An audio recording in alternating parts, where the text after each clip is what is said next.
My name is Numan Hanif. I am student of MSc Honors Agronomy first semester. So today my topic is malnutrition of iron. First of all, we will know about what is malnutrition and the term hidden hunger and the agroecology. Because my topic is malnutrition and the term hidden hunger and also the role of agroecology to tackle these issues. So, more than 2 billion people worldwide suffer from hidden hunger, more than double the 805 million people who do not have enough calories to eat, according to our report of FAO organization and IFAD, which was published in 2014. We will know about hidden hunger. First, hidden hunger is a form of undernutrition that occurs when intake and absorption of vitamins and minerals such as zinc, iodine, iron are too low to sustain good health and development. Factors that contribute to micronutrient deficiencies include poor diet, increased micronutrients needs during certain life cycles and life stages such as pregnancy and lactation and health problems such as disease infections or parasites. And second one is malnutrition. What is malnutrition? An abnormal physiological condition typically due to eating the wrong amount and kinds of foods encompasses undernutrition and overnutrition. This is called malnutrition. Next is agroecology. Complete definition of agroecology is the ecology of food chain and food system. So if we want to discuss and relate agroecology with malnutrition and hidden hunger, so the complete definition and meaning of agroecology is the ecology of the food system. Now, malnutrition of iron. Iron is one of the micronutrient which are very necessary for growth of men's and women's, and it is very important in child's and women's. Iron is one of the minerals required by our body to carry out some of the essential functions. The basic and important function of iron as a part of hemoglobin is to transport oxygen from lungs to cells in our body and is as an essential requirement of the body. Iron is an important for the production of hemoglobin by erythroblasts. If iron supply is not adequate, the hemoglobin production does not succeed and the number of red blood cells decreases. This condition is known as anemia. This is a disease. When we talk about malnutrition of iron, so iron is a very basic necessary micronutrients. So how much iron do we need daily? The amount of iron we need each day depends on our age, sex, and whether we consume a mostly plant-based diet. So every recommended diets and birth to 6 months, the dose of iron is 0.27 milligram needed. For children 1 to 3 years, 7 milligram. For teens boys 14 to 18 years, 11 milligram. Teen girls 14 to 18, 15 gram.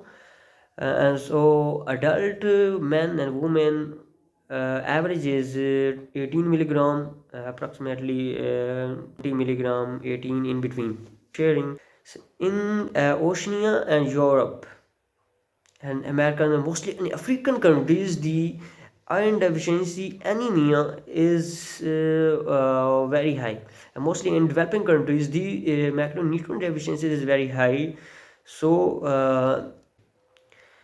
And other causes of iron deficiency and mineral deficiency is poor diet.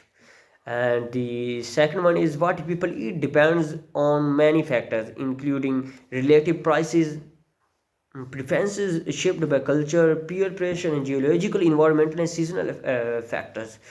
And the vitamins, any and the victims of hidden hunger may not understand the importance of a balanced, nutritious diet, nor may they be able to afford or access wide range of nutritious foods such as animal source foods, meat, eggs, fish, and dairy, fruits, or vegetables, especially in developing countries, which I discussed before. And the and other non-emergence conditions, the poverty is a major factor that limits the access to adequate nutritious foods. When food prices rise, consumers tend to continue to eat staple foods. This is the main point, which is very important, to eat staple foods while cutting their intake of non-staple foods that tend to be richer in micronutrients. This is only because of poverty. What is the effects of green nutrition on macronutrient deficiencies, mineral deficiencies, and vitamins deficiencies? Public research and development practice have over many years focused on increasing productivity of staple crops in order to reduce malnutrition. However, the intensified production of high yielding cereal varieties during the Green Revolution from the 1970 to mid 1980 may have both improved and worsened nutrition. The increase in total output of food staple translated into a drop in the process of starchy staples relative to the process of more micronutrient rich non-staple foods such as vegetables and pulses. While staple cereals become more affordable, the prices of non-staple foods in some countries rose, making micronutrients rich foods less attractive to poor people. So because we our main focus is producing more yield, increase the yield, but our focus is not on the quality of food, which is very needed to our present world. We know that every person have some issues of health. So a health crisis is the global issue which is only tackled by with organic solutions and to a balanced system in which we may manage agroecology, ecology, and also our economic practices and agricultural practices. Our global food system is not crossroad. Agriculture must meet the challenges of hunger and malnutrition against a backdrop of population growth, increased pressure on natural resources, including soils and water, the loss of biodiversity, and the uncertainties associated with climate change. While past efforts focused on boosting agricultural output to produce more food, today's challenges, including climate change, demand a new approach.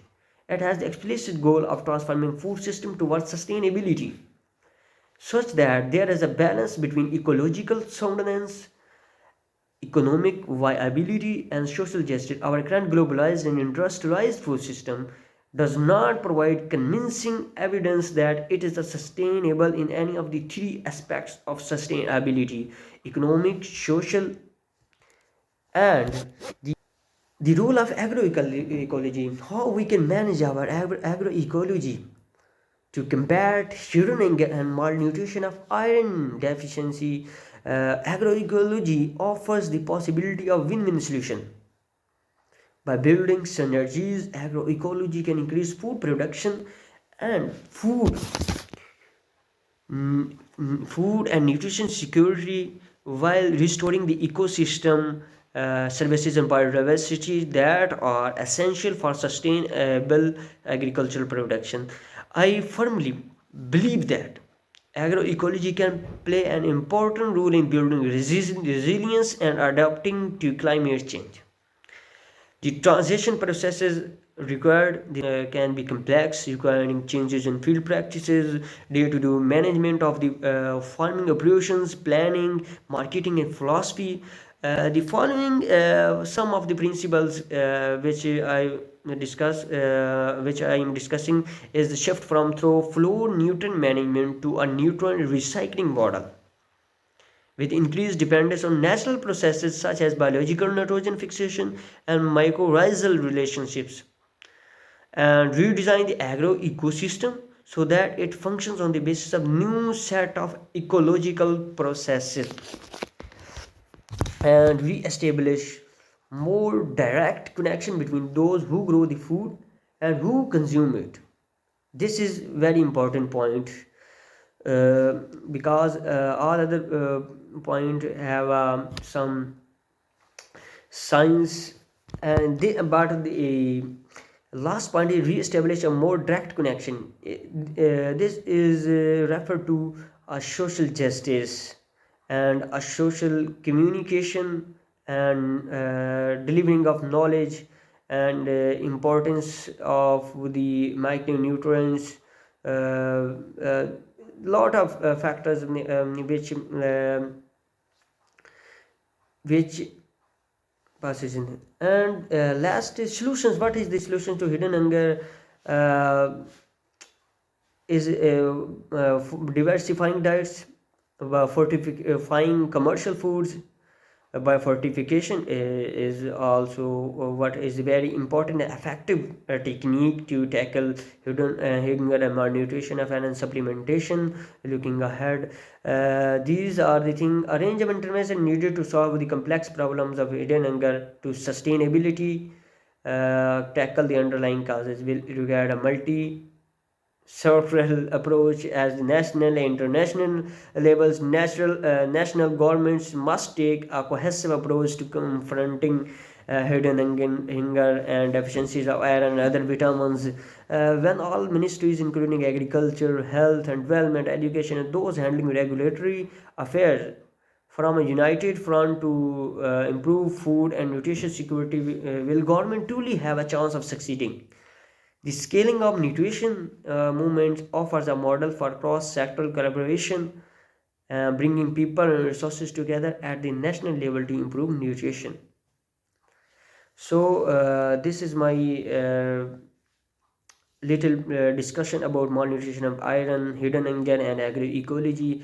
So, very thankful for your, and very thankful for audience to listen my lecture. This is not a lecture, this is only a discussion.